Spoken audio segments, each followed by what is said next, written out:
Heal Squad, as we go into the holiday season, there is no better time than to talk about, learn about, and implement your boundaries. We have the author of Boundary Boss herself, Terri Cole, on the show today, and she teaches us all about boundaries. This is so good. Yes, going into the holiday season, but also for your life. Boundaries are key to your evolution. So I took away so much from this episode. It was originally a 2-part episode, and for this Throwback Thursday, we put it all into one. So take those notes and please share it with a friend. Share it with someone who you really think could benefit. Thank you, Heal Squad. Ooh, also, don't forget, if you're on Apple Podcasts or you're on Spotify, leave us a 5-star rating and review. It keeps us going. It really means the world to us. We love you all so much. Set those boundaries, enjoy the holidays, and have a good one. Bye. Hello, everybody. Welcome to Better Together. When you know better, you get better. That's what we're doing here every single day. Friends, we are going to jump right into part 2 of our interview with Terri Cole. She wrote the incredible book, Boundary Boss. And we really had an amazing conversation with her, and we kept her extra so that we could just squeeze out as much juice from that lemon as we could, or whatever you want to call it. I liked that. Yeah. So I had a Meyer lemon for the first time, by the way. Have you ever had a Meyer lemon? Kelsey Meyer? I've seen like Meyer lemon scents and stuff. I don't know if I've had a specific Meyer lemon, It's pretty bomb. I have a half in the fridge. I will share. It's kind of a citrus, no, all of it's citrus, but like kind of orangey. It's incredible. Anyway, I digress. Yep. So friends, we're going to go right into our interview. We're talking about standing up for your truth. We're talking about proactive boundaries, how to set them with your family. No one share this with my family, please. And because as I said to the girls, I'm kind of the sacrificial lamb. I have to use myself and my examples to try to give, everyone something to apply for their lives. And of course, I always want the help too, because I'm on the journey right there with you guys. Before we get to the interview, MariaMenounos.com, we've worked really hard on that website, and we're updating our shop page, and we're making little updates here and there. In the meantime, let's talk boundaries. Talking about friends who will sit there and talk about their toxic relationship and never ask you about you. What do you say in those situations where you find yourself, okay, now I'm aware. I'm with people who maybe I haven't seen in a long time, and they've not asked me anything about my own life. Mm-hmm. Well, I have a whole script in the book about this. I would say, hey, Betty, whoever the person is, I've been really working on, usually I'm the listener a lot, like I'm very comfortable listening, and I love you and I love to hear what's going on with you, but I'm actually working to assert myself. So if it's okay with you, I want to share my news first, and then can we talk about your stuff after? Kelsey, how does that ring to you? I like that. I actually just wrote something on my hand because I was reminding myself that I set a good boundary last week, and I wanted to remind myself of it. What was your boundary last week? Because I kind of did that. I have people, and it comes with the territory, but people have my cell phone number, and instead of emailing, they will call me 25,000 times and text me. No. Oh no, Terri, it makes me want to lose my mind. I do lose my mind. So I actually messaged someone back last week, and I just kind of set a nice clean boundary, and it was very much like that. It was like, hey, I'm working on setting new boundaries. I'm really trying. Yeah, I did. And Good queen. Yeah, and she was really receptive of it. And I was like, look at me. Yeah. So anyways, I wrote that on my hand to remind myself. Wow. Yeah. Yeah. But how amazing that you can do that. Right. And I didn't die, and it was fine. It was fine. Because I think that's what we think, Terri. We all think that like the world's going to end when we set a boundary, and I was fine. So you will be too. There you go. I always tell them, I go in there and I'm into the office. I'm like, no, you don't let people give you their work, because I've watched that in my office for years where, people will pile their work on to my team, and I'm like, no, that's their work. Yep. And every time Kelsey would try to adopt it, I go, no. So I'm good at like doing it for everybody else. It's been, a process learning it myself, but we've been really talking about boundaries a lot, and in very much in anticipation of this conversation. By the way, if you guys are watching this on YouTube right now, leave us comments below. Tell us what boundaries you're going to start setting, because I imagine a lot of you who are watching this have problems with boundaries just like us. So let us know the boundaries you're going to start to set. And if you're listening on Apple Podcasts, you can message us on our Instagram at Better Together with Maria, because we'll be popping up posts on this for sure. And I'd love to hear from you guys, because this is a very helpful conversation. I wonder with those friends if they breach the boundary. So this conversation, let's say you assert yourself, you give your news, and then thereafter they just, now they find a more clever way to start with their stuff. And it's like, you haven't sat down at dinner. It's as you're walking, they start telling you everything. And now they know they've got you. But they don't have to have you, because here's the thing. We're assuming that the one who starts first is the one who does all the things. It's on you to make it more equitable while you're talking. It's on you to say, that reminds me of something I wanted to tell you about whatever. Like, it doesn't have to be you do a monologue and I do a monologue, right? It can actually be more equitable. And I think that we have to look for ourselves. Like, how often do our listening skills, I see this in my therapy practice a lot. Like, I always talk about being a good listener, an athletic listener, active listener. But I always say, and I'm not talking to you people, the ones who hide behind being a good interviewer. So it's like you don't want to have to talk about yourself, or at least back in the day, where it was more about getting the other person, because it's a way of feeling in control of what's happening and not being vulnerable. And there's all of these like secondary gain, which is like a concept of like, what is the secondary gain of staying in a behavior that outwardly you say you don't want that behavior. So we look at the secondary gain and go, but there's got to be something in it for me if I continue doing it. What's in it for me? And the questions that people can ask is, what do I get to not face, not feel, or not experience by staying stuck here? So even though, let's say with the person who dominates the conversation, you are frustrated, you say, I want equal time, it doesn't feel fair. But, and I'm not saying you personally, Maria, but in general, we would ask the question, what do I get to not face, not feel, not experience by still talking to this person who dominates the crap out of everything? Well, I get to not be vulnerable. I get to sort of stay in a victim position to a degree. I get to be angry as opposed to be intimate, because to actually be intimate, we have to both be sharing. And a lot of times we have trained the people in our lives. I mean, all the time we've trained the people in our lives to treat us a particular way. When you're gaining boundaries, you're going to be doing now a new relationship dance. And when you change your steps, trust me, people are going to notice that you're suddenly like, I know I used to be willing to do that, but I'm not anymore. Or whatever the thing is. Or you can have the conversation exactly as Kel said, it's like, I'm working on my boundaries. You can say that. You can enroll someone, especially people that you love. I mean, there's sort of one set of boundaries for the outside world, right? Someone asks an intrusive question. You can say, why would you ask me that? Right? There's all of these like verbal self-defense skills that you can gain instead of giving someone information about you that you then later regret. We can say, well, why would you want to know that? And just that, just not answering any questions you do not want to answer is having an amazing boundary. Most of the time, if someone asks me something that I'm like, you've got to be kidding me that you just asked me that. And I say, why would you want to know that? Because most of the time it's just morbid curiosity. Like, how did your niece die? Like whatever. I'm like, oh my God. The person will back up and be like, wow, I'm sorry. Or yeah, they check I don't know. I was themselves just fast. making conversation. Say it again. They get checked fast and then they have no response. Yeah. And we don't have to be super pissed about it. We just don't answer the question. So back to your friend who's always talking about herself.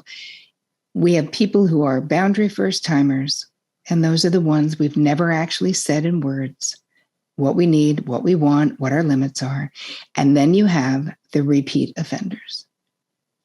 And so we deal with them both kind of differently, right? You would have different scripts to deal with someone if it's the first time, even if you wish they had a magic 8-ball and they could read your mind, but we're all aware that they can't. Mm-hmm. So you'd have one process to set that boundary, like I call it a proactive boundary success plan. Then you have the repeat offenders, or you have the boundary destroyers, and they're really hard because the regular rules of engagement for regular people don't apply to those people because they think that they are above the rules. So that's narcissistic personality disorder, could be any of the cluster B personality disorders. If you look in the DSM-5 or whatever, it's 5 now.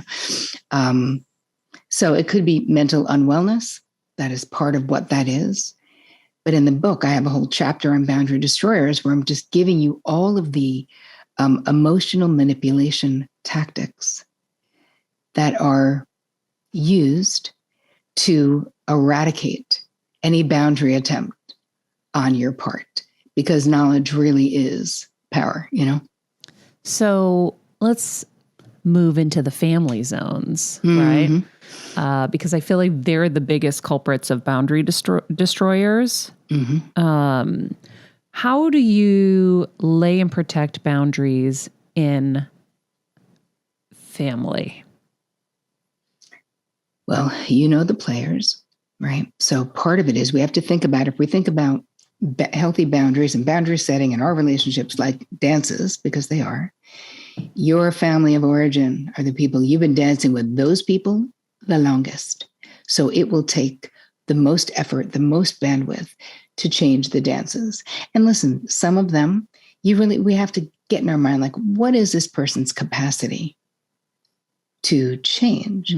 Perhaps I'll find a different way of creating a boundary rather than really needing to be understood. Like, Dad, I want you to know. Maybe not, Dad. Maybe. No, Dad. Dad, please keep these not okay people away from me. Yes. You can love them and you can hang out with them outside of my house. Yep. Stop serving me up, Dad. Please. Stop. But again, that is your right. So we do it slowly. We do it with love.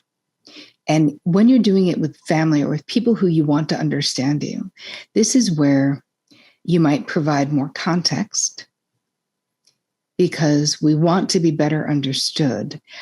But context and convincing are so slippery and they're right next to each other. So we want to make sure that we're not trying to convince them that we have a right to the boundary, because you definitely have a right to whatever boundary you want. You have that right. So you don't want to be like, well, this is why, justify, build a huge ass case. You don't need to do that, and don't, because it makes people want to disapprove. The moment we start to build a case, they're like, oh, she thinks she's doing something wrong. I'm going to jump on that. When you go, hey, I'm exhausted, Dad. I can't, I've got this thing tomorrow.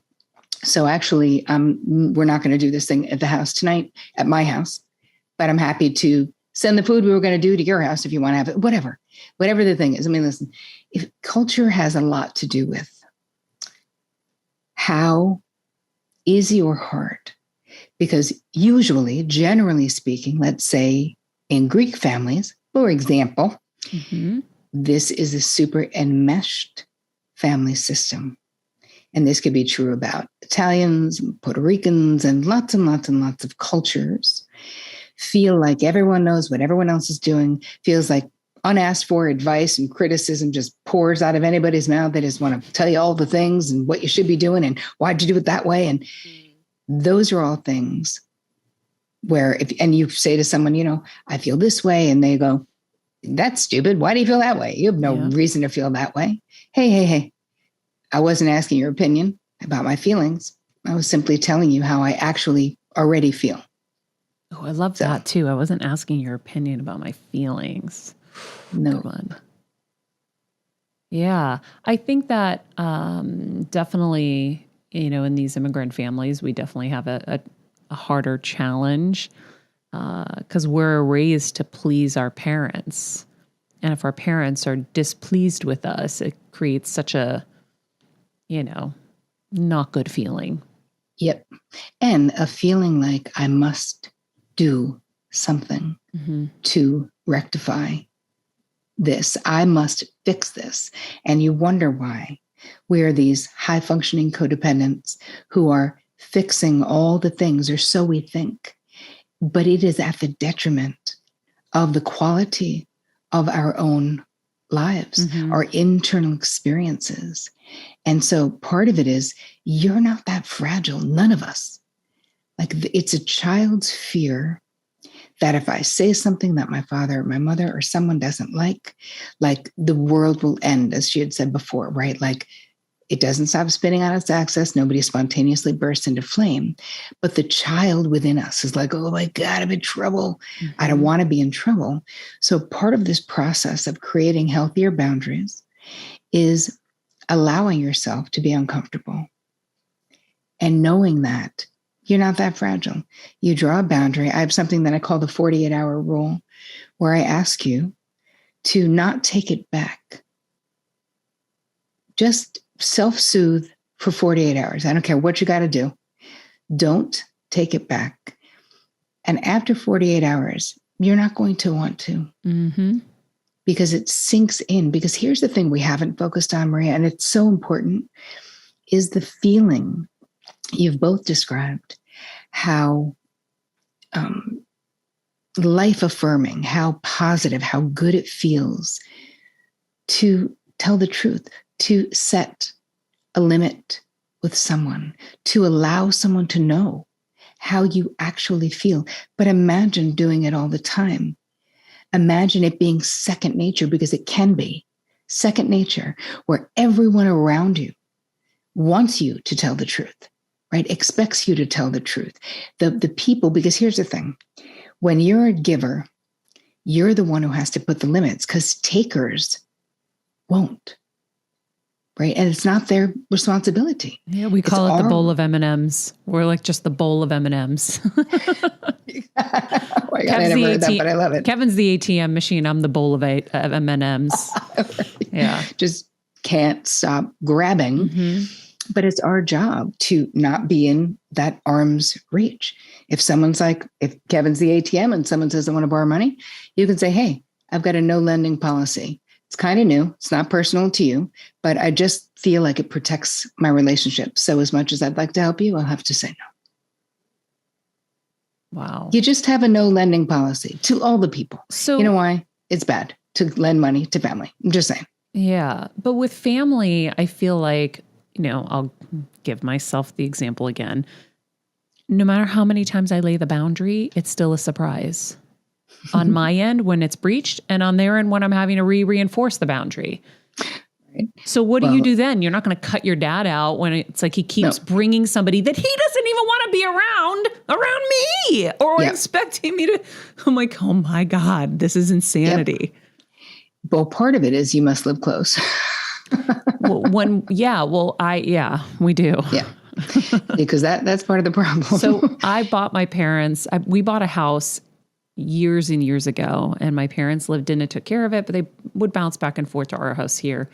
And now that we're spending more time back there, we've been making it more of our house. And there's certain people I don't want to be waking up and walking downstairs to. There's certain people I don't want to be commingling with. And I think I'm well within my right. I pay all the bills, and I have for over 20 years. And there are just certain things I just don't want. And I allowed them in very crucial moments, like my mom's death. Sure. And, her 5 months of dying, I allowed it. But my mental health and my overall health is worth more to me than continuing to try to please my dad and his need for everyone to think everything's okay. Yep. Right. So now we're talking about consequences, Maria. We're talking about the only way something changes with a repeat offender, whether it's your dad or someone else, is that there has to be a consequence. Whether that means you change the locks, that sounds extreme. Okay, maybe not that, but in a Greek family, but that is a possibility. Saying, hey, Dad, I am locking the door and I'm putting the bolt on because I've asked you many times, I don't want to have Uncle Sammy here or whatever, whoever the hell it is, and then following through with that, not coming down, right? If they're there, finding a way not to, but even that, like you shouldn't be trapped.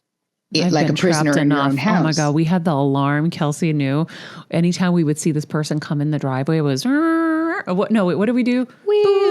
Oh, that's it. Boop, boop. Yep. And everyone would scurry to where they were going to hide. And we'd have to get water because we knew it was going to be a long time because this person has no friends. And so we knew they were going to be there forever. And we would all have to hide. Mm-hmm. There's no way to live in your own friggin' house. No, but part of it is there's got to be the rule. Don't just stop by. Don't just stop by. Don't just stop by. Oh, no, this is a boundaryless person. Yep. So then don't open the door. It's my dad's son. Say it again. It's my dad's son. How is he not going to open the door to him? Mm-hmm. And your dad's at the house, though, when this happens. Mm-hmm. I see. But do you have to like that's complicated because you don't have your own living space, like for real, where you can be like, this is my sacred space. And you need that. So I don't know what the remedy is. Get a different house, move somewhere else, make your bedroom your Zen den, and then don't come down when that person's there. No, I can't be even within the same city. I can't even be, I mean, it is that bad. It is that bad. This person conquers my nightmares. It's a very bad situation.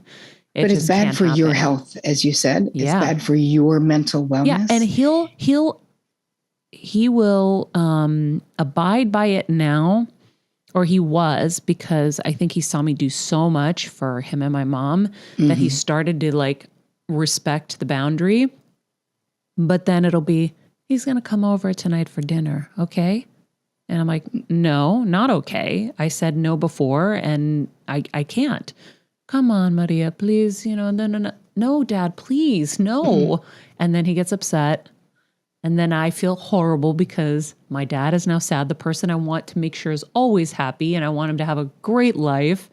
Now I've hurt him. He's already hurting. Right. But that, again, that's the illusion that it's all on you. Mm-hmm. He is not considerate of how this is messing with your mental wellness. He wants what he wants. He wants the illusion that everything is fine and that it's all good and no problem, but it's an illusion. And you've already done everything in your power in life. You have dedicated, like you've given enough, Maria. I'm not saying do anything bad with your relationship with your dad, but it's like this illusion that you're responsible for his happiness is an illusion. This is his choice. He can't give up on this dream of reconciliation or whatever the dream is, even though it's at the expense of your mental health. And you have to stand up for yourself. Imagine if you were a kid, right? What advice would you have again for your best friend or for a child that you loved? You'd be like, you do not need to do that. Mm-hmm. Well, but I feel so guilty. You would say, but you haven't done anything. Bitch, you have a brain tumor and it will grow if you keep getting stressed. Yes.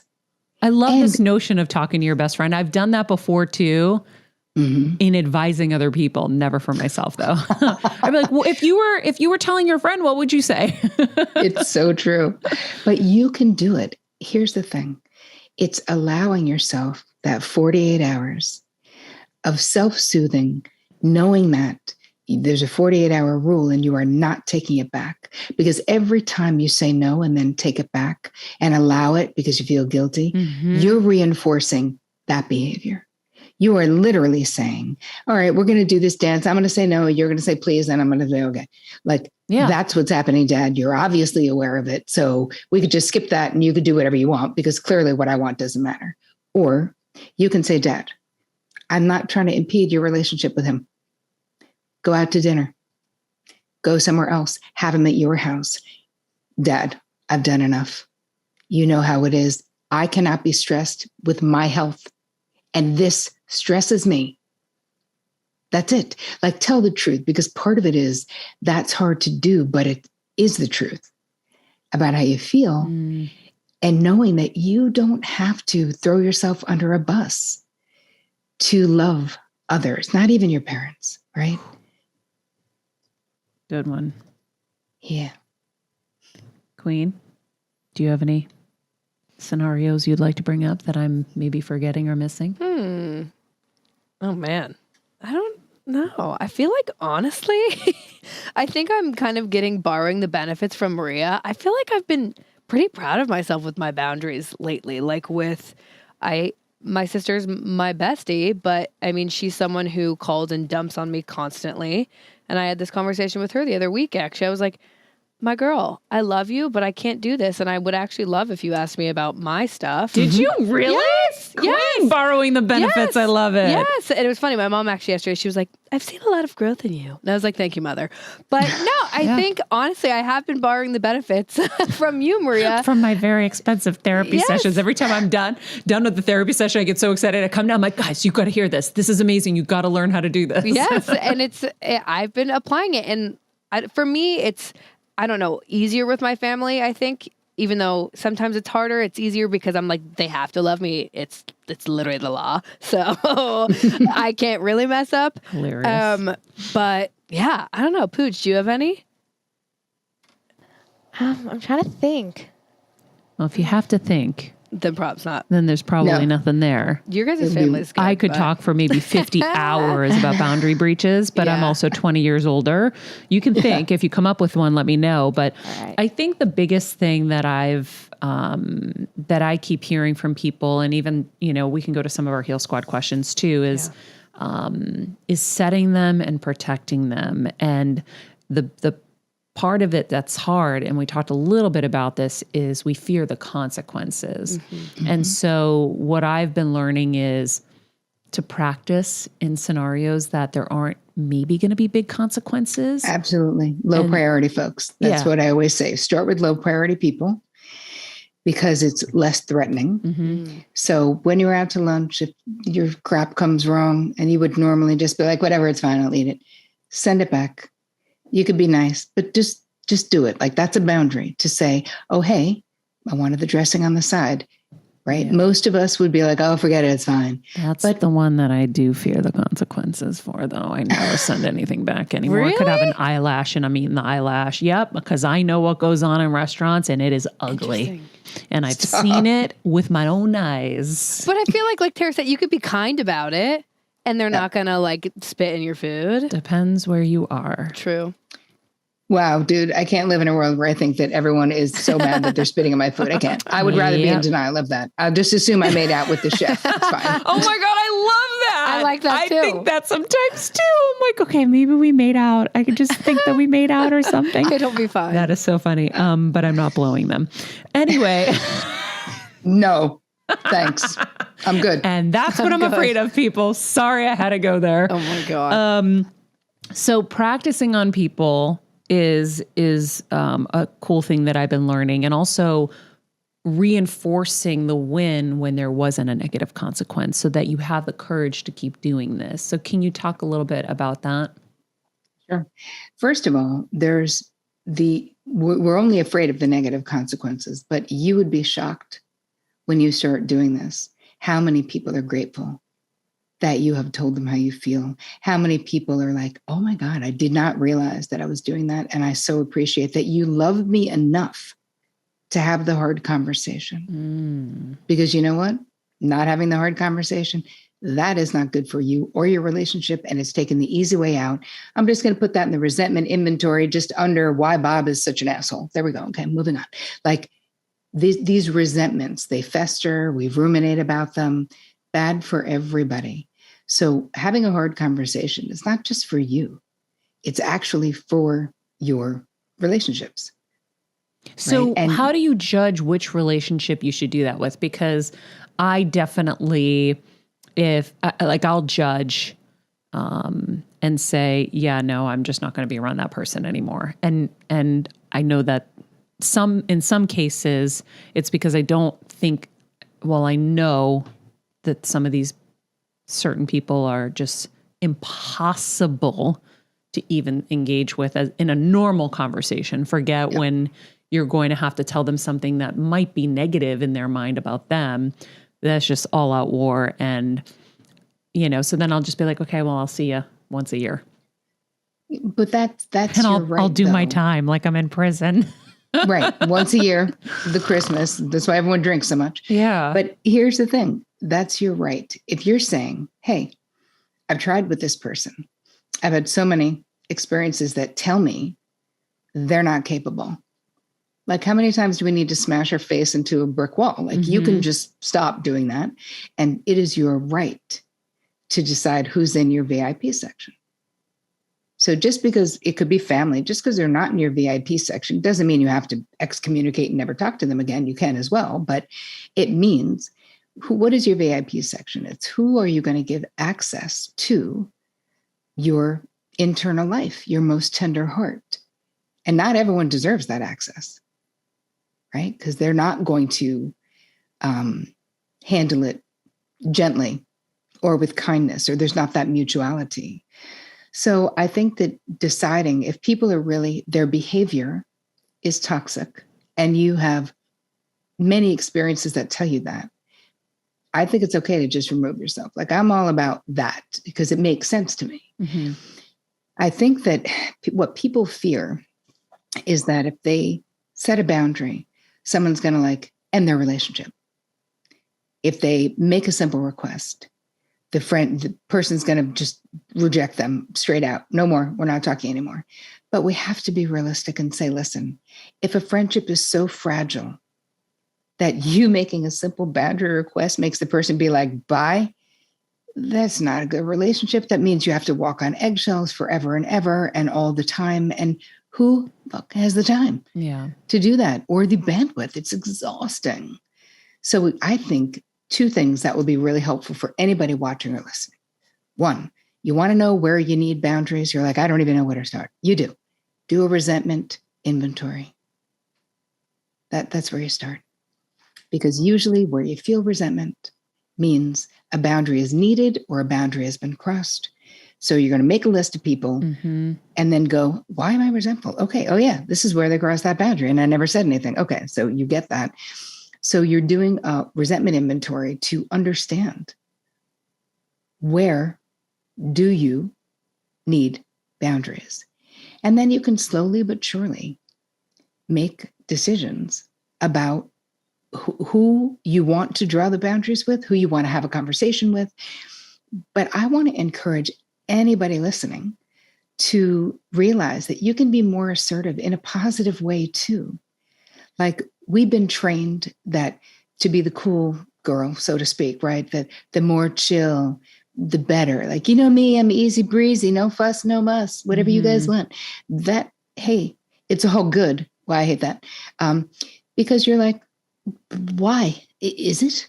It's not all good. And why even say that sweeping statement, which is basically saying, no need to consider me, right? Don't consider me.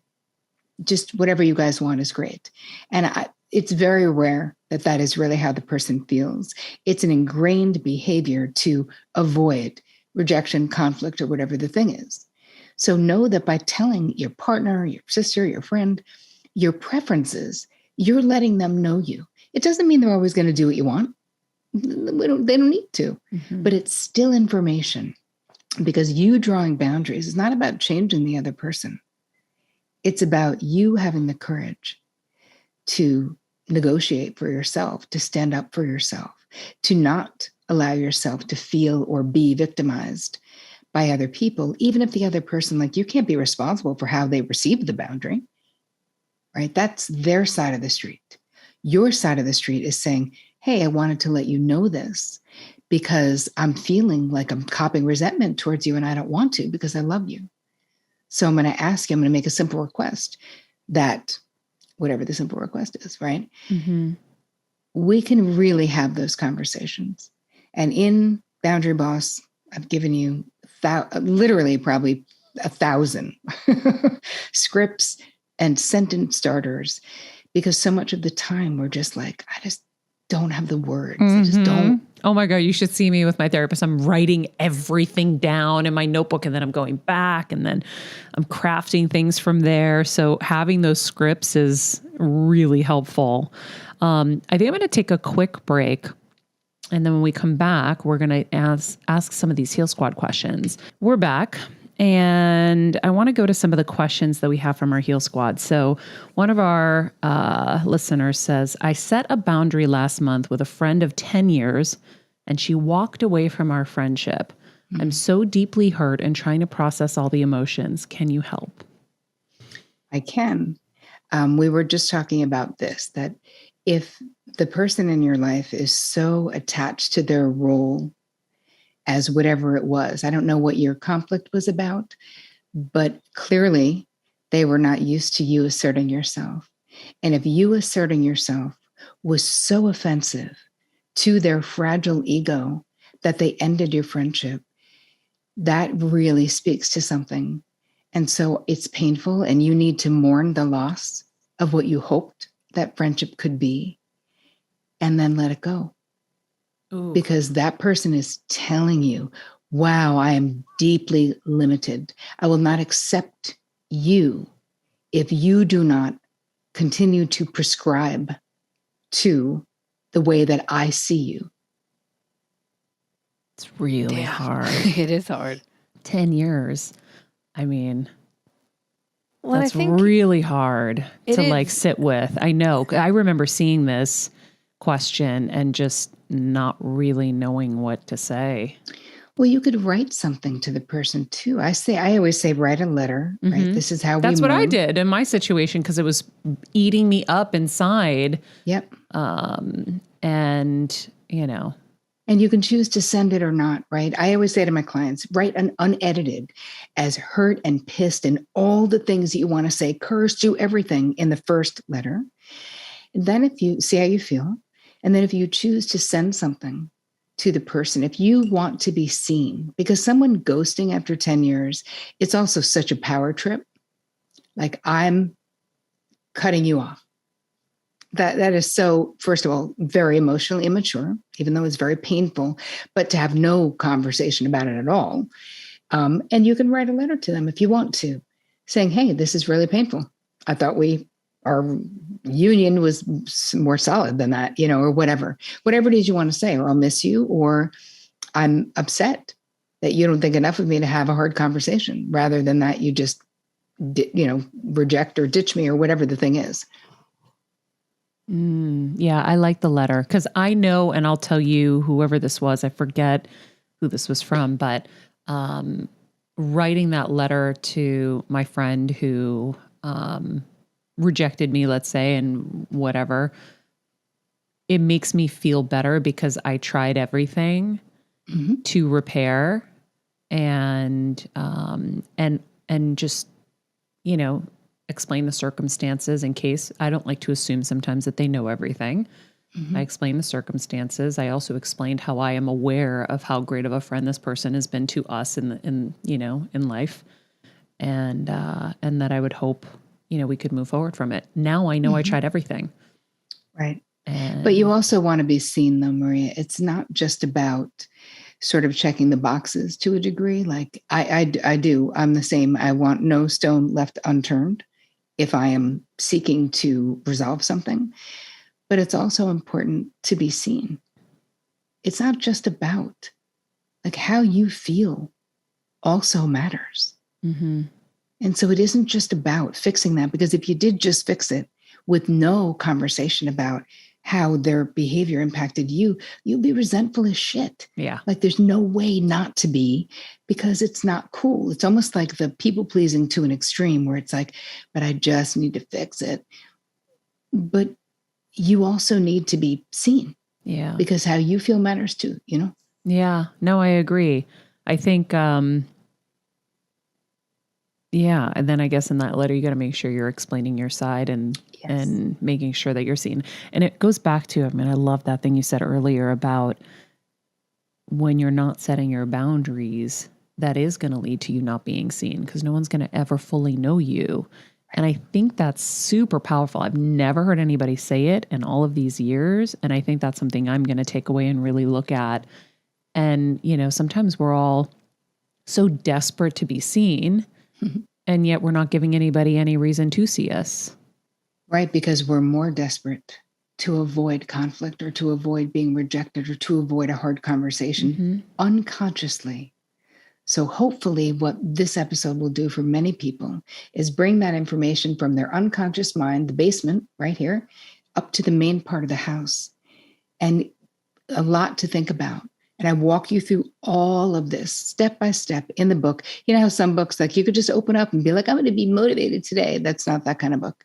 This book, you start at the beginning and you go to the end because everything builds on what I just taught you before that. And it's all about you because there's no one size fits all when it comes to boundaries. It's about your family, your culture, your downloaded boundary blueprint, what you learned in childhood, all of those things. And we're all so different. Yeah, it's highly personal. You can do it. It is highly personal. Exactly. It is highly personal. Because it's your needs and desires. Okay, so another question from the Heal Squad. How will we know we are speaking our truth and we aren't scared anymore? Great question. How are you left feeling? It's always your feelings that will be like your body wisdom is just off the charts. So if you are negotiating for yourself, if you are telling the truth about your preferences, your desires, your limits, and your deal breakers, you'll feel a certain amount of satisfaction rather than a certain amount of resentment. And I think it's very important, though, that we look at boundary requests as the important thing is that you're seen with the request. It's really not about, like, if the other person doesn't acquiesce to what you want, you didn't fail. You are still a total boundary baller because you had the conversation. This is how we get to actually know people. It can't be so polite that we never have conflict, right? There is conflict. And that person might be like, hey, I can't do that. Okay, well, maybe we can compromise. Maybe we can do something else. So you will know that you are speaking truthfully for yourself when you feel a certain amount of peace in your relationships and in yourself and in your life. Yeah, it's like a meal. Are you raving about the meal after? Do you feel great? Or was like, Right. Not that great. Exactly. I paid $40 for that and it sucked. Exactly. Okay, I like that. We want to talk about the 3 R's as well. Recognize, release, respond, and treating ourselves with compassion. Okay. So part of what's happening is you're going through this process of learning boundaries. You have to recognize when you're in the moment, and you'll do this after you start laying down boundaries, after you start being more tuned into what your preferences, desires, limits, and deal breakers are. That, like, how can we draw boundaries if we don't know those things? Because those things are your boundaries and they're the things that make up yourself. So you have to recognize that something is happening. Like, what is happening? What is not working for you? That's where the resentment inventory can come in. And then you have to be willing to step out of your comfort zone, right? We are releasing the physical feeling. Because when someone steps over a boundary, trust me, your body immediately is like, I feel something. Maybe I'm constricted, might have a pain. I might get hot where, like, my face flushes because I'm like, what the hell did she just say? What is going on right now? Even if you don't say anything. But we're releasing, letting go sort of that familiar limit, that behavioral pattern of where we would then maybe silence ourselves. We would not talk to them anymore. We would put them in the "you're no longer my friend" pile. That is releasing. We're releasing old limiting behaviors. And then you're responding. And you can choose to speak and act from a more mindful and conscious place. Even if we just say, hey, you know what? I want to think about this. I'm not sure how I feel. I'm going to get back to you. Like, or I'm feeling something right now. I'm not positive what it is, but I'll let you know. Like, we don't have to know everything perfectly.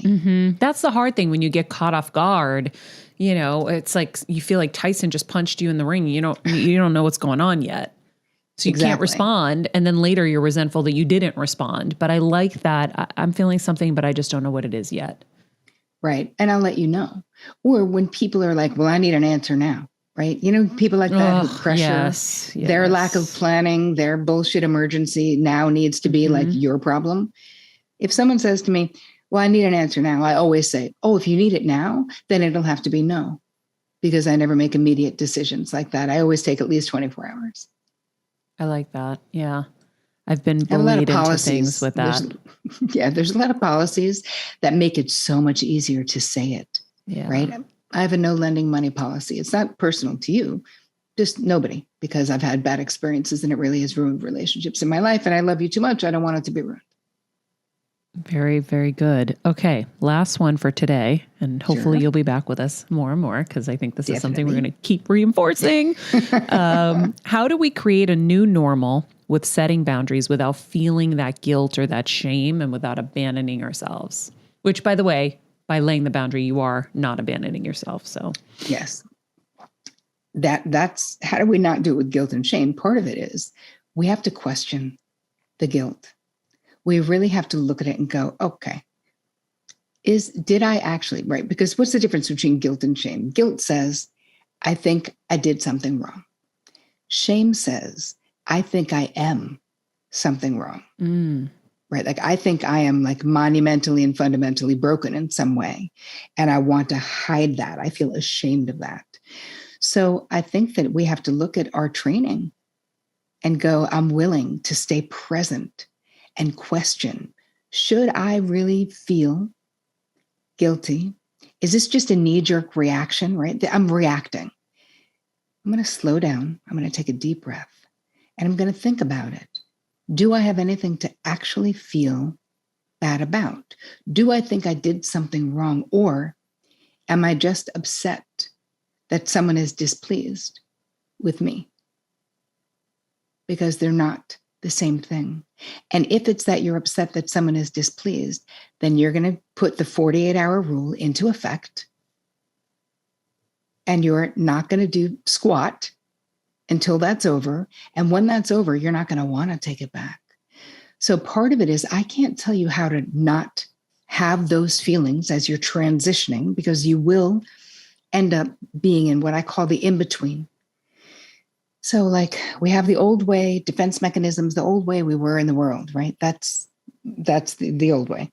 Then we have the new way of like how we want to be, truthful, boundary boss, take care of ourselves, all that stuff.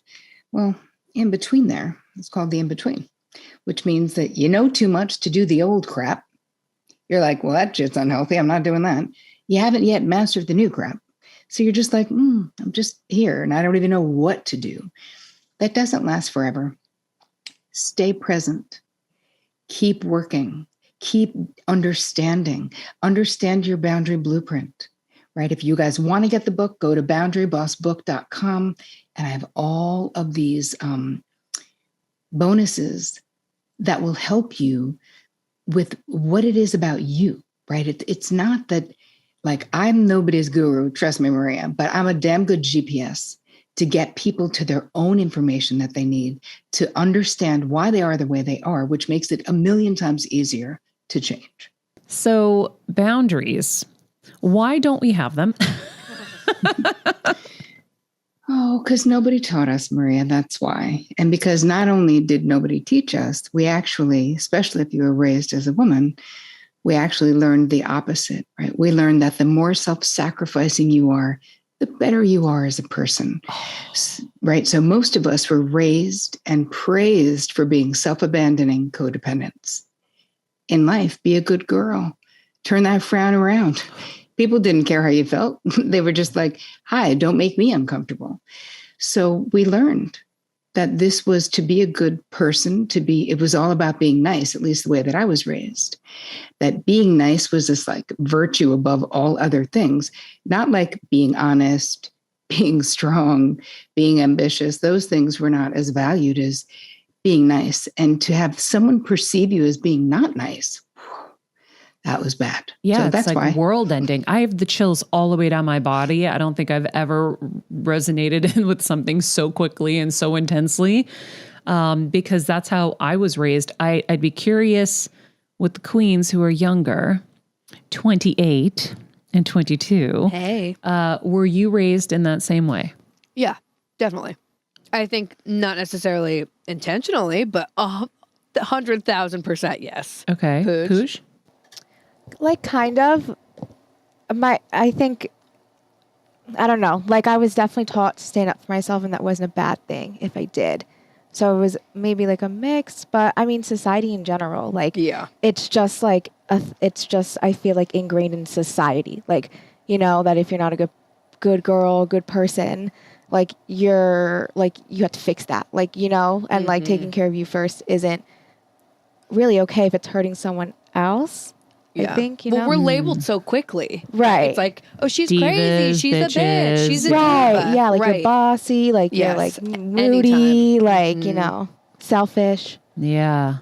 Yeah. No, my parents always said, you gotta be a good girl. And you know, they would, it's funny in therapy, I'm realizing like any anger or any feeling you have that is opposite is completely, not allowed. Right. That we call those forbidden emotions. So that here's the thing, you don't have the power and I don't have the power to like forbid emotions, even though family systems do. So what happens is in my family system, anger was a forbidden emotion. So I had to turn it into something else, because your feelings don't just go away because they're inconvenient or because you don't like them or because someone else won't like them. So I turned that anger into I turned it in sadness, depression. It was okay if I cried, but I couldn't be mad. So right? are our tears sometimes just hidden anger? I mean, yes. Yeah. How can they not be, unless you have a very healthy relationship to anger? I mean, mine now, a million years of therapy later, is pretty damn good. But, you know, it wasn't for so long because it was not allowed. So crying, I would be able to say I'm upset, but I could never, back in the day, while I was a boundary disaster, I could never say I'm pissed right now. I'm angry right now. Maybe I could say I was angry, but I could never just be in that moment of being like, I'm mad right now, because it wasn't allowed. And I think a lot of people had forbidden emotions like that. I actually talk about that in the book as well. Yeah, because I remember a lot of times crying, you know, at work, because I guess now that I look back, that's an acceptable emotion. Nobody wants to see you crying either. That's a whole other thing. Now you're just the crazy person or just somebody who can't handle their emotions. But it is more acceptable than sharing your anger. And so I can see that right, now. But let's look at that for 1 second, Maria. Crying, that is a self-abandonment thing, because it isn't good for you, let's say in a professional situation, to be crying when how you really feel is you're angry, right? So again, we abandon ourselves by softening all unconsciously. This is the whole thing. What is so mind-blowing about boundaries is it isn't like any of us intend to have disordered boundaries. Most people in my therapy practice literally didn't even know what boundaries were until we started talking about it. And I certainly didn't. In my 20s, I was like, why am I so miserable? Why am I so pissed all the time? Not saying it, sarcastic, passive aggressive, like all these other ways of communicating that displeasure, because I didn't just know how to friggin' say no to things. So I overcommitted, overfunctioned, overgave, and then was like, Betty is so entitled, right? Like it was all about now them rather than my inability to set a limit with someone and be truthful about that, because it was such a fear of how I would be perceived as not nice. Yeah. Or you didn't come through for somebody. And then, you know, I had a situation in recent times where I was having a nervous breakdown. My mom was dying, and this person knew that. I had to take a leave from my own show, happened to be on their episode. And I've not been forgiven since. I've had to write a letter. I've had to do all kinds of things. And they made me feel so bad. And that was it. It was like, thank you for the letter. And just poof, gone. And it made me feel really, really bad, because I was so ill and so in a bad place. And it was very easy to understand as this person who's also a healer who should know this. And it makes me so hesitant in the future to choose myself. And because I still will think, well, I should have just sucked it up somehow. I should have just been there because this person's been there for me. I should be there for them. Let's reframe though. Can we please? Yes, please. So instead of focusing on what you did wrong, I want you to think about that exact scenario. But instead of it being you, it's your very best friend. It's your little brother. It's someone you adore. Would you be like, you know what? You really should have sucked it up more. I can't believe you disappointed that person. Or would you be like, what the hell is wrong with that narcissistic, egocentric person who has this much empathy for anyone else? You would never say to someone you loved. No. I would tell Kelsey that person's an asshole. Exactly. And yes, they did a lot for you, but you did a lot for them too. And also, one incident like that, one moment like that should have some grace that comes with it, especially under the circumstances. Right. But Maria, you decide that, right? Here's the thing. You are the only bouncer, right? Each one of us for the VIP section of your life. Ooh. Right. Wow. You make the guest list, you put up the velvet rope, or you don't. And that person does not belong. They need to be like in the nosebleed seats somewhere, or they need to be maybe mezzanine. But they certainly, after that incident, they got to get out of the VIP section. But here's my question, Terri. So, and this, I'm saying this and using this as an example because I know examples is how everyone can help apply to their own life. Sure. When you start to analyze things like I would, and I know I got a comment once about somebody thinking I overanalyze. Sorry, I do. I wonder, and I'm not saying that in a negative way because they didn't say it in a negative way, but it is true. I wonder when I look at that person, I'm like, this is a really nice person. So I must be wrong. It must be me. Right, but a nice person can do a cold thing. Yeah. A nice person can make a wrong move. But instead of doing the dance, the codependent dance with them that you did, being like, I'm so sorry, well, let me write you an apology email, in saying, I appreciate your understanding because I'm literally on my knees. So, I mean, not begging them, but like on your knees, like there's no more bandwidth for you to do that thing. You couldn't have done that thing on that day. Have an expectation. Yeah. Instead of expecting someone to be mad when you have a human moment, maybe we can expect the people in our life to really show up for us. And even if that, listen, that doesn't mean the person is a terrible person, right? But it's also okay for you to be like, hey, I was in so much pain. And your response to that one show being canceled actually really was so upsetting. And I was already like in the gutter, basically. Yeah. I had no bandwidth. And I just wanted to let you know that. And it really impacted me. And it really bummed me out. I was so mad, speaking about mad, that this took bandwidth away from my dying mother. How friggin' dare you is what I kept thinking. But I couldn't let it go because, you know, you have, like, for me, I always try to examine myself to see where did I go wrong because I want to take ownership over it, you know? Right. But can I say something? You're so like me and all the people in my crew, which is that we're always the ones who are like wringing our hands, like, okay, so I want to take responsibility for my part. Here's the thing. So much of the time, what we're really doing is we are feeling overly responsible for all of it. We feel responsible for the feeling states of other people. We feel responsible for the choices, the decisions, the circumstances. I mean, think about codependency. The actual definition of codependency, according to me, is it's being overly invested in the feeling states, the decisions, the outcomes of the people in your life to the detriment of your own internal peace or your financial, physical, spiritual well-being. So that's not to say, listen, you're a lover, you're Greek. I mean, forget it. Like you, this is your personality. Me too, right? I'm not Greek, but I'm a lover, right? We want to help people, caring. So I'm not saying we shouldn't be invested at all in the people we care about. Of course we should.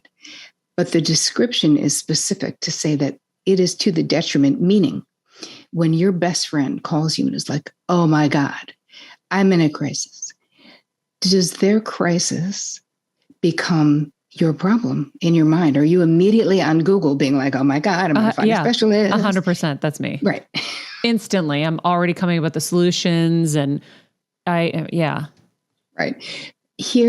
You are what I created a new term because my clients, my crew, the people who follow my work didn't feel identified with the word codependent. I can never even remember what it means. I have such a weird connection to that word. I don't know what it is. I feel like I have to ask what it means. I know that sounds I sound stupid, but I can never remember what that word means or exactly how it applies. It's just the hardest one for me in the world. Maybe because I'm so it.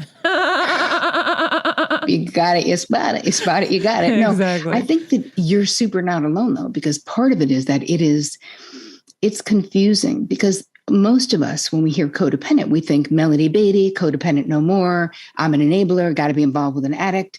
Like it is transformed so much. But because my clients were like you, couldn't remember what it was. Oh, yeah. Oh, no, you are so not. I can't tell you how many interviews I've done. And the person has said the same exact thing. And like you have had tons of exposure to wellness folks, interviewing them, doing the thing just like you. And are like, I don't even know what the hell it is. So you're not stupid or alone in that process. Wow. So I would say to a client like, hey, what you're describing is codependent behavior. And they'd be like, no, lady, you misunderstand. I'm not dependent on crap.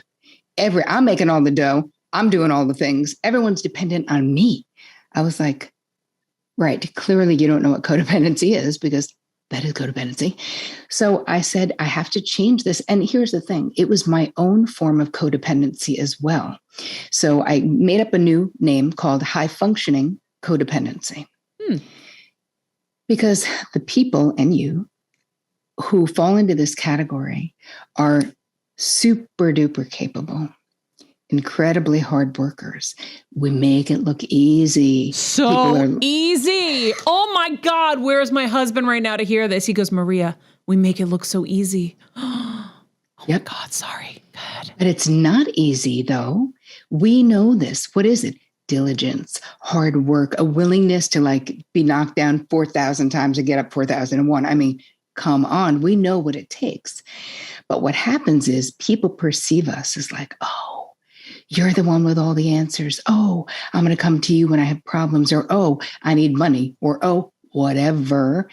And we want to avoid conflict, rejection, an uncomfortable conversation, all the things. That is all codependency, where we are overfunctioning, overgiving, but it's to the detriment of ourselves. And when you think about it, let's really boil down what is codependency. It is a covert or overt bid for control over other people's outcomes. We don't want our best friend marrying that jerk.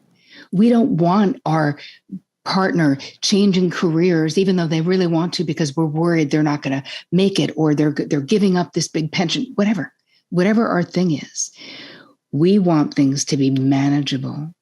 We want things to be neat in like a nice, put it in this box, please. If you're doing something risky now, I'm uncomfortable. Because I'm going to have to deal with it. Well, because you're so friggin' codependent, you're going to deal with it, right?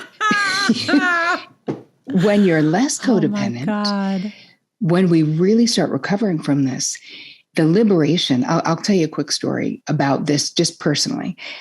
This was the last concept in my personal life that I was able to get because I thought it was such a core part of my identity. I was like, you know me, I'm just like Mother Teresa like that. I don't know, I'm just a giver. That was what I thought was happening. So I have three older sisters, and one of them has had lots of problems in her life, always in abusive relationships and bad things. Anyway, I was saying to my therapist, oh my God, what am I going to do about my sister? She's living with this friggin' crack addict in the woods with no running water, he's abusive, like literally, that's no exaggeration. And I was like, what am I going to do? Right. She was like, hello? What do you mean? I was like, I mean, I have to do something, right? Like I have to do something. I've been throwing money at it. It doesn't help. I've been, whatever. And then she was like, Terri, let me ask you something. What makes you think that you know what lessons your sister needs to learn in this life? Oh my God. I was like, oh my God, exactly. And like, what makes you think that you know what's right for them? Exactly.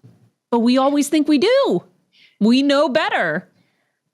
Right. But here's the thing. From that moment in my late 20s that she said that to me, I was like, wait, I think we can agree, Bev, that she doesn't need to learn this lesson by living with a crack addict in the woods without running water. No. And she was like, I can definitely not agree because I'm not God and I have no idea what your sister needs to learn. I was like, well, what do I do? And she was like, step back. You can tell the truth. You can have a conversation that says, I love you, but I can't listen to you talk about this abusive relationship. If you ever want to get out for real, I'm still your person. And I stopped really talking to her so frequently. And what happened is 9 months later, she was like, hi, I'm ready. I was like, great. I'm in my car. Got her. She got sober, never was in a bad relationship like that again, went back to school. Not because I centered myself in her as her solution, but because I stepped back and realized her life is her responsibility. Mm-hmm. And I can love her and not think. It's so condescending when you really get it, like that whole Mother Teresa thing. I was like, oh my God, I'm so not Mother Teresa. My therapist said, do you know why you're doing it though? And I was like, obviously not, so help. And she said, you've worked really hard to create internal peace. Stop drinking all decades ago, all the things. Your sister's dumpster fire of a life is really messing with that peace. Mm-hmm. So you really want her crap to end so your pain can end because you're such a friggin' codependent. And I was like, who knew? Now I understand what codependency is. And that shifted where the relief that I experienced, though, and I think lots of my clients feel this way too, is I've really said to my therapist, like, but am I being a bad sister by not saving her from herself? And she was like, hi, you can't. That isn't even possible what you're saying, but you are twisting yourself up in a pretzel and you're not doing her any favors at all because you literally have no idea what's right for her. Only she knows that. And the liberation to be like, wow, it's not my responsibility really changed my life. Wow. We had a moment just the other day where I was like, you're like, yeah, it's because I'm nice. I'm like, is it? I think it's because we don't want. I can't remember what it was. It was that you were telling me I didn't want to say something to someone, and I was like, oh, I can feel their pain. And Maria's like, or you just don't want conflict. And I was like, good point. Well, because sometimes you can't see it in yourself, but like when I'm giving you advice, I'm thinking of myself, and I'm like, oh shit, that's why I do it. Yep. So it's easier. And I caught it so fast in that moment. Wow. I mean, even just your example with your sister, so many of us have to deal with the unpeaceful sibling. I understand that want for peace because life would be so much better if he wasn't so disruptive and so challenging. Those are very kind words I'm using. Oh, I see the subtext. So it's interesting. And I know that so many people suffer from that. So it's a great example for people to realize, like, you can offer your support and let them come to you. And then in the meantime, you got to just kind of remove yourself. But even then, listen, there's somewhere in between. And what I wanted to say about the codependency, the high functioning codependency, regular ass codependency, whichever, is that it is disordered boundaries. I mean, in the description of what codependency is, we're overstepping emotional boundaries and all the other boundaries. So know that. And I think that it's important that we just make let's establish what boundaries are, because I honestly, Maria, I really feel like people have no idea. They're like, yes, I have to say no. It's about being mean. I have to be bitchy. It's about being a drama queen. It's all the things. There's so much negative associated that we don't realize it's not that at all. But how do we, this is the other thing, and I want to get into this too, is how do you change society? Because society's still going to look at us like that. Whether we like it or not, the woman who is assertive in the workplace has to be removed. She's too much trouble. Or the woman who in, wherever is at a store is assertive about what she wants and how she's the psycho. It's so hard. Here's the thing. First of all, I do not subscribe to that notion at all. I don't. And if someone thinks I'm a psycho, honestly, I don't give a shit. That's just me. I really don't, because Can you I'm bottle that up and sell it to the rest of us? I don't care. Think about it this way.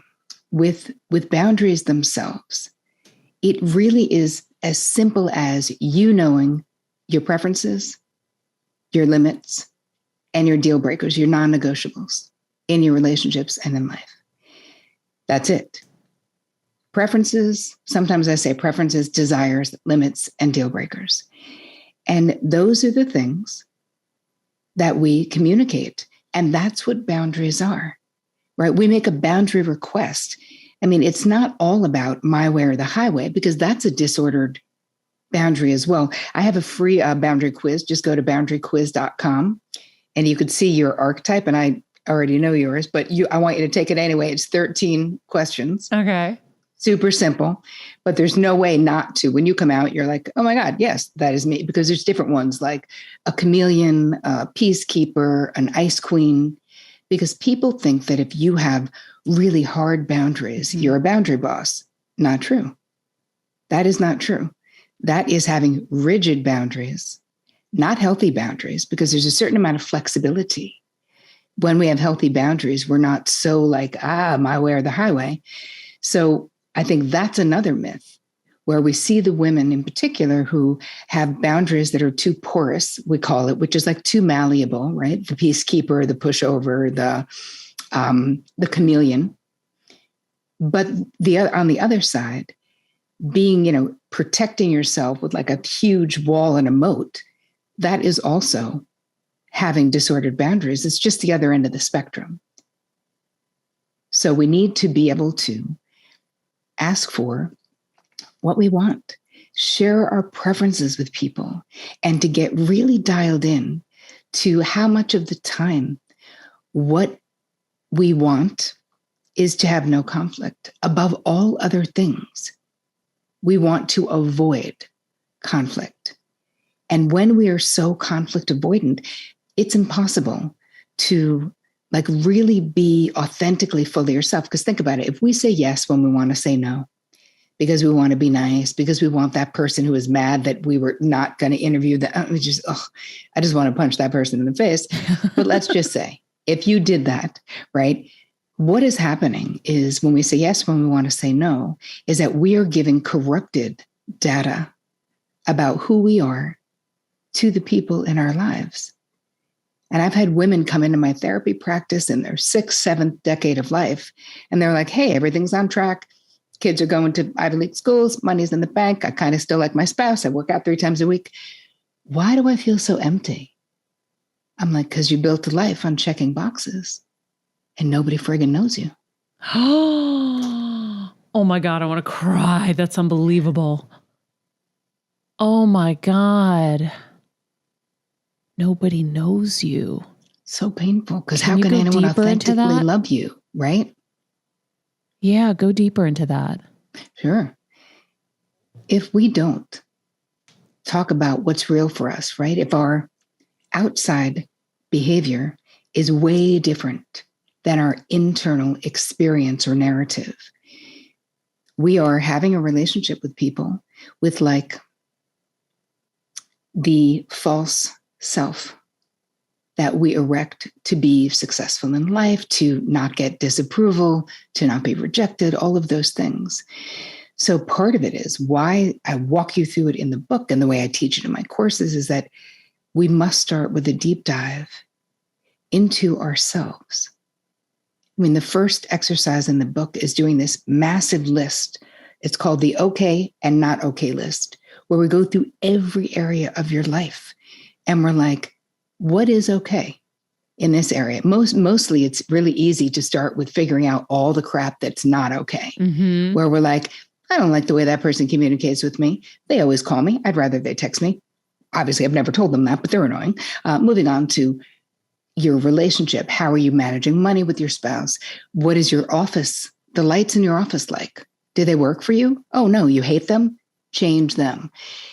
These are the things that we have to start there, because so much of the time, my therapy clients, I would be like, okay, so what brings you joy? They're like, I have no idea. I never thought about it. Like, knowing ourselves, when we have been most of us, many of us, have been externally focused for so long.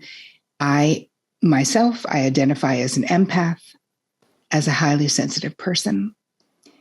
Now that means when you are that, you are so dialed into the feeling states of like every person in the room, even now. But because I know it, it has become my special skill, because I know how to protect my energy, because I have healthy boundaries and I don't overgive or overfunction. So I'm not resentful. But if you don't know how to protect your energy, and if you don't even realize what you're doing, it is so exhausting. There's so much bandwidth that we're just leaking, and we don't even know that we're doing it. But we're like, why the hell am I so tired? Well, that could be why. Yeah, I think that resentment is so real, because I feel like I've gotten really good at saying no, but then a few things will slip by. And when they slip by, it's so loud and it hurts so much. Yep. But there are times where I feel like, you know, if you're in so deep, like if you've committed to something and now you're just friggin' miserable and you don't want to do it. That happened to me recently. My husband just kind of screwed my head on straight. He's like, listen, he's like, it's going to be fine. It's going to be in and out. And then after that, you can be really judicious and ask more questions. How much time is this really going to take? What are the real requirements of me? Like, you know, I'm such a jump. Yes, I'll be there for you. Yeah. I'm good at now picking just to do it for a select few, but even sometimes you get taken advantage of with the select few. Right. But here's the question, because you are absolutely talking about boundaries, having clear, concise agreements, which means those agreements, any agreements you have in your life, they must be spoken, written down, because this is how you protect your relationships. So anyone that I work with, every person who works for me, they're all super clear. This is what my expectation is. We're all going to communicate on voice notes or whatever it is that I want. If you work for me, you work on East Coast time. I don't give a crap where you live. If that doesn't work, don't work for me. That's okay. But that's my expectation. I'm not worried what time it is in London, right? Because I can't. It's my company. You need to worry about what time it is in New York, because that's where I am. Those are clear agreements. If someone's like, no, I don't want that. I want to be on London time. Well, great. Then work somewhere else. That's cool. So you can avoid so much conflict and resentment by really managing expectations with, I call it clean agreements, instead of implied or silent agreements, because we always make the mistake, at least I have many times in my life, it's called like positive projection, where we think other people are like us. Yes. But they're not. And they should, it doesn't make them right or wrong, but it's an assumption. Mm-hmm. Like, well, yeah. And we also think that people should know. Like, how do you not know? Right? Read the room. How do you not see that I'm angry that you just barged into my dressing room without knocking and I could have been naked? How is that not even something that would pop into your brain? But it's not. It's not. And here's the thing. Worrying about the why, even asking the why for something like that, is completely pointless. The only thing that's effective is having a note on your door that says, hey, definitely knock. That's it. Just definitely knock before coming in.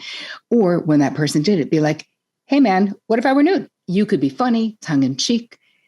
There's so many ways to do it. But not doing it means we then ruminate about it. Yeah. It'll just come up at the weirdest times. I can't sleep. And I'm like, I can't believe friggin' Betty. Like, Betty, who the hell is she? Like, you're like, wow, my mind just got co-opted for 45 minutes thinking about something that happened a year ago, 2 months ago, a week ago. So it's never too late. Even with that person who barged in, I'm just going to say it. It's never too late to go back and say, oh, hey, I was thinking about Wednesday when you came into my dressing room. And I just want to be clear, please knock beforehand. I was thinking about how embarrassed we both would have been had I been changing, you know? I'd like to make a simple request. Friggin' knock, right? That's my, all right, maybe lose the friggin', but, and you can go back to that, no problem. I mean, you could go back to the summer of 78 if you wanted to, but my feeling is there's no statute of limitations. And when you first are learning the language of boundaries, it is so much easier to go back than it is to do it in the moment. Because a lot of times we freeze in the moment. Does that make sense? Yeah, absolutely. Well, you're not trained. It's a new muscle. Yep. And so I'm meditating every day. And as I meditate and think about my new self, I think about somebody who can set and protect their boundaries. Yep. So now I'm putting it in my brain every single day. And I feel like that will make me more aware when boundaries are being breached to be able to say something in the moment a lot easier. Yep. And I think I might have had a moment recently where I did do that. Oh, no, I did. I stood up for myself on that call where I was like, transparency is very important for me. So in the future, when you're communicating with me, if you could actually tell me what you really need rather than changing it a couple texts later after I've agreed to something. And so I was like, yay, one for the win. Or, you know, there was a guy on a plane recently hovering over me. There was no one, you know, I had waited to get my overhead stuff till there was nobody, you know, boarding. And then I started getting my stuff and this guy came in from behind and was kind of hovering over me. I said, oh, you can go. And he said, no, I'm good. I said, no, you can go. Because I was going to take a minute and I didn't want to have him standing over me, watching me. And he said, why do you have a lemon in your bag? And it was my first time ever, Terri. I go, it's actually none of your business. I thought I won $1 million. I won the lottery. He was like, you're right, actually. And he walked away. Amazing. And it was my first time doing it. So it's like, one of the questions I wanted to ask is when you're newly approaching these boundaries, I can see where it's so uncomfortable and you might, like, I really want to be so good at it where it's like calm and kind and that. So I meditate on calm and kind boundaries because after he left, I was like, yeah, get the fuck out of here, buddy. And like, I was like, I was so proud of myself, but then like, there were so many emotions that were coming out. I'm like, I don't want to do that.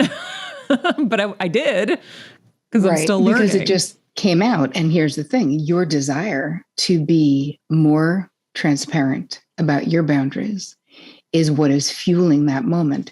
But I want you to look at it like this. Boundaries are a language. So you could be like, I want to be fluent in French. And I'm just going to pray that I am. Eventually, I'm going to wake up tomorrow fluent. And when you don't, you're like, I can't believe I'm not fluent. You know what? You got to learn how to be fluent. Practice. And put in the time and understand why it's so hard. All of those things will aid in your fluency. And in the beginning, especially if we were kind of boundary disasters, like we're both saying we were, it's like the pendulum swings all the way over because you're finally like, hi, this is like 30 years of shit coming out right now. Like I just have to say it, or you can't stop yourself. It's like we hit a tipping point. Like you said, that wouldn't have been your perfect choice of words if there is such a thing. But the reality is it's definitely better than self-abandoning. It's definitely better because we have to stop putting up with shit that's unacceptable. We have to stop doing crap we really don't want to do. Stop.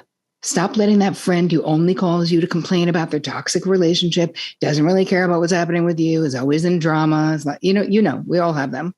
Stop that person and being like, hey, we've talked about this a lot. And my feeling is when you are ready to make the changes, I have no doubt you will. I don't know what you should do, but I have faith that you're going to figure it out. Be done with that conversation, because that person, unless you step back, like I did with my sister, you don't have to step back that far, but you don't have to be a repository for toxic stuff because people are unhealthy. You can be honest and be like, hey, this is my experience.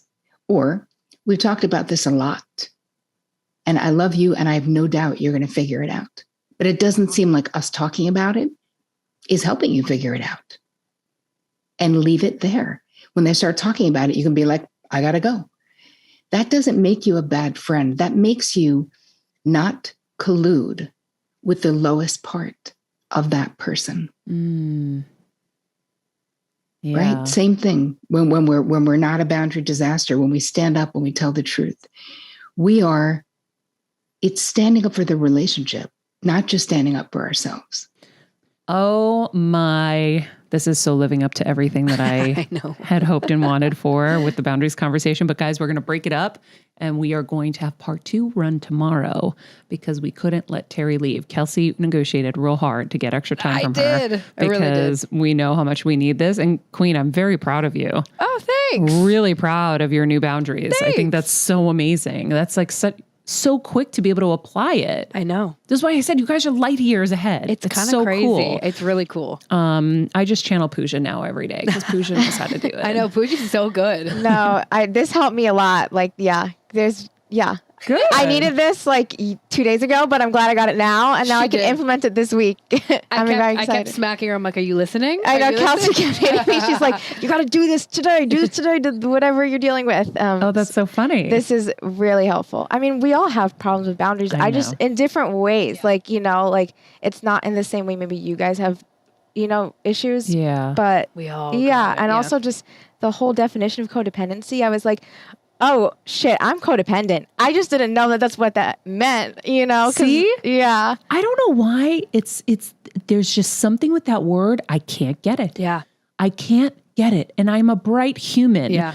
And I don't think I could probably be 99 and still asking what it means.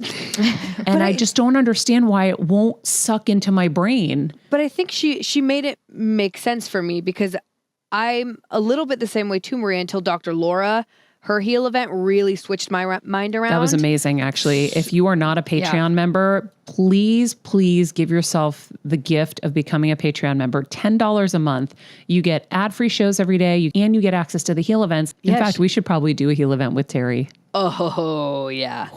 Oh, yeah. So good. She's amazing. But yeah, she helped me a lot on the definition because I think that like you and I probably think it's like we're not codependent. We don't need someone. Yeah. That's what we think it means, but her new little coined definition that she had, I was like, oh. Yeah. So good. All right, everybody, be nice people, make good choices, and be present. This podcast and all related content published or distributed by or on behalf of Maria Menounos or mariamenounos.com is for informational purposes only and may include information that is general in nature and that is not specific to you. Any information or opinions expressed or contained herein are not intended to serve as or replace medical advice, nor to diagnose, prescribe, or treat any disease, condition, illness, or injury, and you should consult the healthcare professional of your choice regarding all matters concerning your health, including before beginning any exercise, weight loss, or healthcare program. If you have or suspect you may have a healthcare emergency, please contact a qualified healthcare professional for treatment. Any information or opinions provided by a guest expert or host featured within website or on company's podcast are their own, not those of Maria Menounos or the company. Accordingly, Maria Menounos and the company cannot be responsible for any results or consequences or actions you may take based on information or opinions.